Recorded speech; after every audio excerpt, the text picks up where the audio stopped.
Hello guys, welcome to GS night polity special संविधान का निर्माण। तो आज हम लोग भारत में संवैधानिक प्रक्रिया के बारे में पढ़ने जा रहे हैं कि भारत में संविधान निर्माण की किस प्रकार की प्रक्रिया रही है, किन किन चरणों से होकर के हमारा संविधान बना है। इसकी शुरुआत हम लोग सबसे पहले जो संविधान निर्माण हुआ था उस समय से हम लोग करेंगे। जैसा कि आपने पिछले 3 वीडियो में देख चुके हैं कि हमने संविधान निर्माण की प्रक्रिया के बारे में चर्चा की है। वो हमने इसलिए की है ताकि हमारे दिमाग में एक माइंड मैप तैयार हो जाए कि भारत में संविधान निर्माण की प्रक्रिया किन-किन चरणों से होकर के गुजरी है। तो बिना कोई देरी किए चलिए शुरू करते हैं और पर्दा हटाते हैं। तो जैसा कि आप देख सकते हैं, हमारा ये जो टॉपिक है वो है संवैधानिक विकास। तो चलिए आगे शुरू करते हैं। तो जैसा कि आप देख सकते हैं कि संविधान जो शब्द है उसकी उत्पत्ति लैटिन शब्द के कॉन्स्टिट्यूरे से हुई है, जिसका अर्थ होता है प्रबंध करना या फिर व्यवस्था करना। किसी भी चीज़ के बारे में व्यवस्था करना इसका अर्थ होता है। हालांकि अगर हम लोग संविधान के बारे में बात करें तो सबसे पहला जो निर्मित संविधान था वो अमेरिका का संविधान था। ब्रिटेन का संविधान को हम लोग विकसित संविधानों का एक सर्वश्रेष्ठ नमूना मानते हैं। यानी कि जितने भी देश में अभी तक से संविधान लागू हैं या फिर कार्यरत हैं लोकतांत्रिक देशों में, उन सभी देशों के संविधान में सबसे विकसित संविधान जो है ब्रिटेन का संविधान माना जाता है। हालांकि अगर देखें तो भारत पर राज्य सबसे पहले ब्रिटिश गवर्नमेंट ने किया था ईस्ट इंडिया कंपनी के। तो ईस्ट इंडिया कंपनी के बारे में भी जानना हमें ज़रूरी हो जाता है। तो सबसे पहले ईस्ट इंडिया कंपनी की जो स्थापना है वो महारानी एलिजाबेथ के राजलेख के द्वारा की गई थी 1600 ईस्वी में।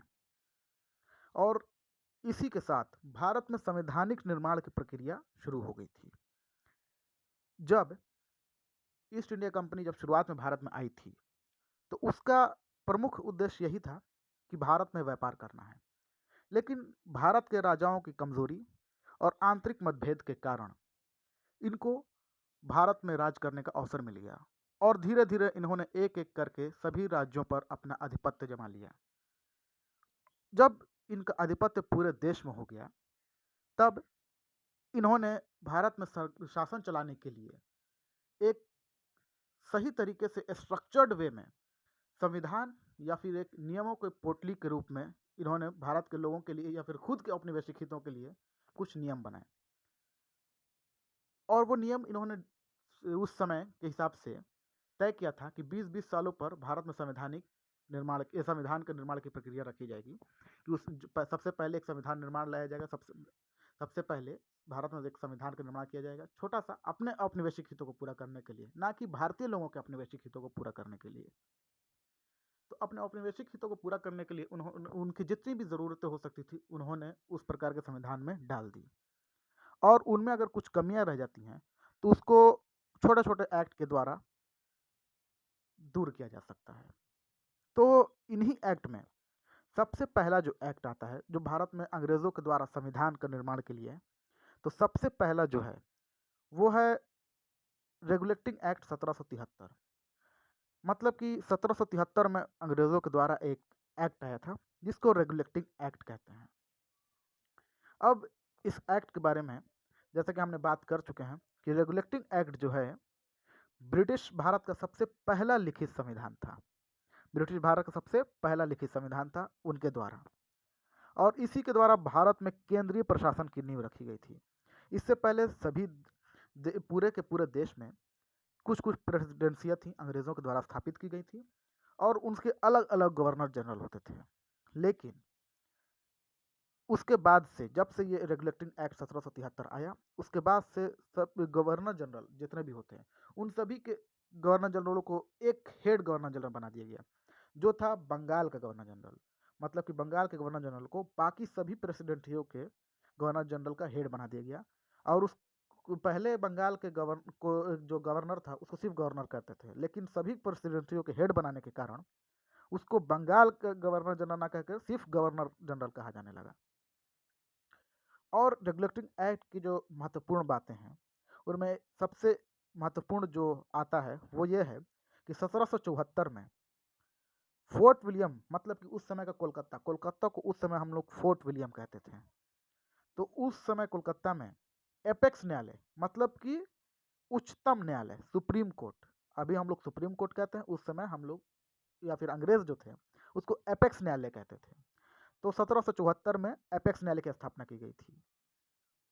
तो ये हमने देखा रेगुलेटिंग एक्ट के बारे में कि ये जो एक एक्ट है सबसे पहले 1773 में आया, और ये इनका सबसे पहला लिखित संविधान था, सबसे पहला लिखित संविधान, और इसके द्वारा भारत में केंद्रीय प्रशासन की नींव रखी गई। और इसकी प्रमुख बातों में हम लोग देखते हैं कि बंगाल के गवर्नर को गवर्नर जनरल कहा जाने लगा। इसके अलावा 1774 में फोर्ट विलियम में एपेक्स न्यायालय की स्थापना की गई, मतलब कि सुप्रीम कोर्ट की स्थापना की गई। फोर्ट विलियम एक कॉलेज भी था, वही मेरे दिमाग में आ गया था अभी। तो चलिए आगे देखते हैं कि आगे क्या है। अब रही बात आती है कि यहाँ पर पिट्स इंडिया एक्ट। तो 1773 का जो रेगुलेटिंग एक्ट था जिसके बारे में हमने चर्चा की, उसमें संशोधन के लिए, उसमें जो भी कमियां रह गई थी उन कमियों को दूर करने के लिए 1784 में एक एक्ट लाया गया, जिस एक्ट का नाम था पिट्स इंडिया एक्ट। हम लोग इसे पिट्स इंडिया एक्ट 1784 के नाम से भी जानते हैं। सबसे पहले तो ये है कि इसमें कहा, इस अधिनियम में आया एक्ट के अंतर्गत कि इस एक्ट के द्वारा सर्वप्रथम कंपनी के व्यापारिक एवं राजनीतिक गतिविधियों को एक दूसरे से अलग किया गया। अब ये व्यापारिक गतिविधियां और राजनीतिक गतिविधियां क्या थी, तो हम लोगों ने पहले ही चर्चा की कि जब अंग्रेज यानी कि ब्रिटिश गवर्नमेंट के जो ईस्ट इंडिया कंपनी थी वो भारत में आई, तो उसका उद्देश्य था सिर्फ व्यापार करना, ना कि राजनीति करना। लेकिन यहाँ के राजाओं में आपसी मतभेद को देखते हुए उन्होंने यहाँ पर आधिपत्य जमा लिया था। तो ईस्ट इंडिया कंपनी चूंकि एक कंपनी थी, उसका काम सिर्फ व्यापार करना था, ना कि राजनीति करना। लेकिन वो भारत में आकर के उसने राजनीति भी शुरू कर दी थी। तो 1773 के एक्ट के बाद ईस्ट इंडिया कंपनी जो थी भारत के शासन को संभाल नहीं पा रही थी। तो इंग्लैंड सरकार ने एक एक्ट बना के भेजा, पिट्स इंडिया एक्ट, जिसमें कंपनी के व्यापारिक और राजनीतिक गतिविधियों को अलग कर दिया गया। मतलब कि कंपनी में एक व्यापारिक गतिविधि अलग होगी और राजनीतिक गतिविधि अलग होगी। भारत में राजनीतिक गतिविधि को देखने के लिए एक अलग कोर्ट ऑफ डायरेक्टर की स्थापना की गई, और व्यापारिक गतिविधि को देखने के लिए बोर्ड ऑफ कंट्रोल की स्थापना की गई। इसी को हम लोग यहाँ पर देख सकते हैं कि कोर्ट ऑफ डायरेक्टर्स और बोर्ड ऑफ कंट्रोल की स्थापना की गई थी। और इस एक्ट के द्वारा द्वैध प्रणाली की शुरुआत हुई। द्वैध प्रणाली मतलब भारत में ईस्ट इंडिया कंपनी की तो स्थापना थी ही पहले से, भारत में वही राज कर रही थी, और उसके जो राज था उसको देखने के लिए, एक व्यापारिक कामों को देखने के लिए बोर्ड ऑफ कंट्रोल और कोर्ट ऑफ डायरेक्टर को रखा गया था राजनीतिक काम को देखने के लिए। तो द्वैध मतलब दो लोगों के शासन को हम लोग कहते हैं द्वैध। तो द्वैध प्रणाली की शुरुआत भारत में पिट्स इंडिया एक्ट के द्वारा ही की गई थी। तो उम्मीद करता हूँ कि रेगुलेटिंग एक्ट और पिट्स इंडिया एक्ट आपको समझ में आया होगा। तो चलिए आगे देखते हैं। अब आता है 1793 का चार्टर एक्ट। ये कोई ज़्यादा इम्पोर्टेंट एक्ट तो नहीं है, लेकिन इसमें ये बात जानने वाली है कि नियंत्रण मंडल के सदस्यों एवं कर्मचारियों का वेतन भारतीय राजस्व से दिया जाने लगा। इसका मतलब क्या हुआ, मतलब कि जो बोर्ड ऑफ कंट्रोल और कोर्ट ऑफ डायरेक्टर्स थे, इनका जो वेतन था पहले ब्रिटिश सरकार देती थी, ब्रिटिश गवर्नमेंट, ना कि ईस्ट इंडिया कंपनी। तो 1793 का जो चार्टर एक्ट आया था, इसमें बोर्ड ऑफ कंट्रोल और कोर्ट ऑफ डायरेक्टर्स का जो वेतन था उसको भारतीय राजस्व, मतलब भारत से ही आने वाली आमदनी, जितने भी उन्होंने भारत से व्यापार करके पैसे कमाए थे, उन्हीं पैसे में से इन सभी मंडल के सदस्यों को भारत में से जितने भी उन्होंने पाए थे पैसे, इन सदस्यों को पैसा देना था। तो उम्मीद करता हूँ ये समझ में आया होगा कि 1793 का चार्टर एक्ट क्या था कि बोर्ड ऑफ कंट्रोल और कोर्ट ऑफ डायरेक्टर्स के जो सदस्य थे उनका वेतन भारतीय राजस्व से देना, मतलब भारत से ही आई हुई आमदनी से उनको वेतन देना। अब आगे देखते हैं कि क्या है। तो अब आगे आता है 1813 का चार्टर एक्ट। अब ये 1813 का चार्टर एक्ट क्या है, तो हमने जैसे शुरुआत में ही पढ़ा कि 1600 ईस्वी में ईस्ट इंडिया कंपनी की स्थापना हुई थी। तो जब ईस्ट इंडिया कंपनी की स्थापना हुई थी तो वो एक चार्टर भी लेकर आए थे इंग्लैंड के सरकार के द्वारा कि भारत में जब भी व्यापार करेगी तो सिर्फ ईस्ट इंडिया कंपनी ही होगी, उसके अलावा और कोई भी कंपनी भारत में व्यापार नहीं कर सकती है। लेकिन 1813 में इस एक्ट को, मतलब कि ये जो एक अधिकार लेकर के आए थे इंग्लैंड सरकार के द्वारा ईस्ट इंडिया कंपनी, उसको इंग्लैंड सरकार ने रद्द कर दिया कि नहीं, इंडिया में सिर्फ ईस्ट इंडिया कंपनी व्यापार नहीं करेगी, इसके अलावा और भी जितनी भी कंपनियां हैं इंग्लैंड में वो भी भारत में आकर के अपना व्यापार कर सकती हैं। चूँकि हम लोग जानते हैं कि उस समय भारत में नहीं, इंग्लैंड में औद्योगिकरण का समय था, तो वहाँ बहुत सारी कंपनियाँ थीं। लेकिन ईस्ट इंडिया कंपनी को सिर्फ भारत में व्यापार करने का एक अधिकार प्राप्त था। तो उसको इंग्लैंड की सरकार ने समाप्त कर दिया और अन्य कंपनियों को भी भारत में व्यापार करने का अधिकार दे दिया। और उसके साथ-साथ चूँकि ईस्ट इंडिया कंपनी भारत में ही अपना व्यापार एवं शासन व्यवस्था देख रही थी, तो उसके लिए इंग्लैंड की सरकार ने एक चार्टर जो 1813 का था, उसके अंतर्गत ये भी लाए कि 1 लाख रुपए की जो धनराशि है, वो प्रति वर्ष शिक्षा के लिए रखने का प्रावधान किया गया। मतलब 1 लाख रुपए हर वर्ष भारतीय लोगों के लिए ही खर्च किया जाए। ये था 1813 का चार्टर एक्ट। तब उ हमने तो यहाँ तक समझ लिया कि 1813 का चार्टर एक्ट क्या है। तो एक बार फिर से हम लोग क्विक रिवीजन करते हैं शुरू से।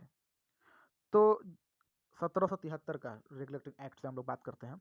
तो 1773 के रेगुलेटिंग एक्ट के बारे में हमने जाना कि ये इंग्लैंड सरकार, या फिर हम लोग इंग्लैंड सरकार ना बोल करके हम लोग कह सकते हैं कि ईस्ट इंडिया कंपनी ने भारत में अपने औपनिवेशिक हितों को फायदे के लिए कुछ नियमों को तैयार किया या फिर संविधान का निर्माण किया, जिसे हम लोग 1773 का रेगुलेटिंग एक्ट कहते हैं। ये फायदा भारतीयों के हितों के लिए नहीं था, खुद के हितों के लिए था।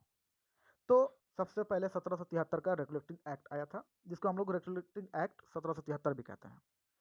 तो ये जो एक्ट था, ये ब्रिटिश भारत का पहला लिखित संविधान था। हमने पहले भी चर्चा की जा चुकी है कि ये जो सबसे पहला लिखित संविधान था ब्रिटिश भारत का सबसे पहला संविधान था। और इसके द्वारा भारत में केंद्रीय प्रशासन की नींव रखी गई थी। केंद्रीय प्रशासन मतलब लगभग पूरे भारत में ईस्ट इंडिया कंपनी का आधिपत्य हो चुका था। तो जब एक ही तरफ से जब पूरे देश का जब शासन एक ही इंसान या फिर एक ही कंपनी या फिर एक ही किसी पार्टी के हाथ में हो, तो हम लोग केंद्रीय प्रशासन के रूप में उसे जानते हैं।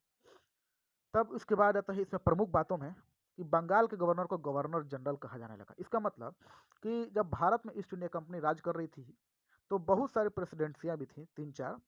उन सभी प्रेसिडेंसियों के अलग-अलग गवर्नर थे। लेकिन उन सभी गवर्नर के हेड को एक और गवर्नर कहा जाने लगा। जो बंगाल के गवर्नर को उन सभी बाकी सब प्रेसिडेंसियों के गवर्नर्स का हेड बना दिया गया और उसको गवर्नर जनरल कहा जाने लगा। अब आगे बात करते हैं। तो 1774 में कोलकाता, मतलब कि फोर्ट विलियम उस समय उसका नाम था कोलकाता का, उसमें एपेक्स न्यायालय मतलब कि सुप्रीम कोर्ट की स्थापना की गई थी 1774 में। तब आगे देखते हैं 1773 के रेगुलेटिंग एक्ट के बाद 1773 के ही रेगुलेटिंग एक्ट के बाद इसमें कुछ कमियां रह गई थी। उन कमियों को दूर करने के लिए 1784 का पिट्स इंडिया एक्ट आया था। Pitt's India act 1784। इसमें सबसे पहले क्या किया गया कि कंपनी जो ब्रिटिश सरकार की थी, ईस्ट इंडिया कंपनी, वो दोनों काम देखती थी। वो भारत के व्यापार को भी देखती थी और भारत के प्रशासन को भी देखती थी। इसीलिए उसके भारत के प्रशासन को और व्यापार दोनों को संभालना मुश्किल हो रहा था। एक साथ कोई भी काम करेगा आदमी तो दिक्कत तो होगी ही। उसी प्रकार जो ईस्ट इंडिया कंपनी थी, भारत के प्रशासन को भी देख रही थी और साथ में साथ भारत के व्यापार को भी देख रही थी, और उसे इस दोनों को संभालने में दिक्कतें आ रही थी। तो इंग्लैंड सरकार ने उसके लिए निराकरण किया और एक बोर्ड ऑफ कंट्रोल की स्थापना की और कोर्ट ऑफ डायरेक्टर्स की स्थापना की। इन दोनों का काम था, दोनों में से एक का काम था भारत में व्यापारिक गतिविधियों को देखना और दूसरे का काम था प्रशासनिक गतिविधियों को देखना। और ये अब यानी कि ये दोनों का काम था भारत में शासन व्यवस्था को देखना भारत में। और जब एक देश में दो प्रकार का शासन चल रहा है, तो इसको हम लोग शासन प्रणाली कहते हैं। द्वैध शासन प्रणाली कहते हैं। तब चलिए आगे देखते हैं। हमने बात की थी 1793 का चार्टर एक्ट। इसमें क्या हुआ था, हमने बात की थी कि जैसे COD मतलब court of directors plus board of control, इन दोनों की स्थापना की जा चुकी थी भारत के प्रशासन एवं राजस्व को देखने के लिए। तो इनका जो वेतन था इंग्लैंड सरकार इनको देती थी। लेकिन जब 1793 का चार्टर एक्ट आया था, तो इसके द्वारा हुआ कि इनके जितने भी सदस्य थे COD के और BOC के, तो इनके सदस्यों का जो वेतन था अब भारतीय राजस्व से दिया जाने लगा। मतलब भारत से आने वाली आमदनी जो थी अब इनको दिया जाने लगा था उस आमदनी से। उसके बाद हमने बात की थी 1813 का चार्टर एक्ट। 1813 का चार्टर एक्ट में हमने बात किया कि जब ईस्ट इंडिया कंपनी की स्थापना हुई थी 1600 ईस्वी में, तो वो भारत में व्यापार करने के लिए आए, लेकिन वो ईस्ट इंडिया कंपनी बहुत ही समझदार थी। उसने महारानी एलिजाबेथ से एक तरीके का चार्टर लेकर आई थी कि भारत में अगर कोई व्यापार करेगी तो वो सिर्फ और सिर्फ ईस्ट इंडिया कंपनी होगी और कोई भी कंपनी भारत में व्यापार नहीं कर सकती है। और उन्होंने कई सालों तक भारत में व्यापार भी किया और फायदे भी कमाए। लेकिन 1813 का जो चार्टर एक्ट आया, इस एक्ट के बाद भारत में ईस्ट इंडिया कंपनी के व्यापारिक जो एकाधिकार था उसको समाप्त कर दिया गया। मतलब कि अब ईस्ट इंडिया कंपनी मतलब कि 1813 के बाद ईस्ट इंडिया कंपनी भारत में अकेले व्यापार नहीं कर सकती है। अब बाकी भी कंपनियां जो इंग्लैंड की हों वो भारत में व्यापार कर सकती हैं। उसके अलावा चूंकि ईस्ट इंडिया कंपनी, इंग्लैंड तो देश छोटा सा है, तो उसके अंदर बहुत सारे अगर सब कंपनियां ही हो जाएंगी तो कर्मचारी कौन रहेगा। तो कुछ कर्मचारियों को भर्ती करने के लिए काम करना होगा, और काम वही कर सकता है जो पढ़ा लिखा हो। मजदूर लेबर वर्क तो काम कर सकते हैं सिर्फ मजदूरी का, लेकिन लिखा पढ़ी का जो काम होता है वो करते हैं कर्मचारी या क्रमिक या फिर लिपिक। तो वो इंग्लैंड से कितने लगेगी, और भारत में देखा जाए तो ह्यूमन रिसोर्सेज बहुत ज़्यादा हैं। तो उन्होंने क्या किया कि भारत के ही लोगों को सोचा कि क्यों ना पढ़ा करके भारत में ही उनको अपनी कंपनी में भर्ती कर लिया जाए। तो उसके लिए उन्होंने एक तरीके की स्कीम निकाली कि हर वर्ष 1 लाख रुपए, 1 लाख रुपीज भारत में शिक्षा के लिए व्यय करने का प्रावधान किया था। तो हमने 1813 का चार्टर एक्ट भी देख लिया। तब इसी के साथ मैं अब आप लोगों से विदा लेता हूँ। तब तक के लिए देखते रहिए GS night. Thank you for watching, और हाँ, लाइक शेयर और सब्सक्राइब करना ना भूलें। Thank you very much.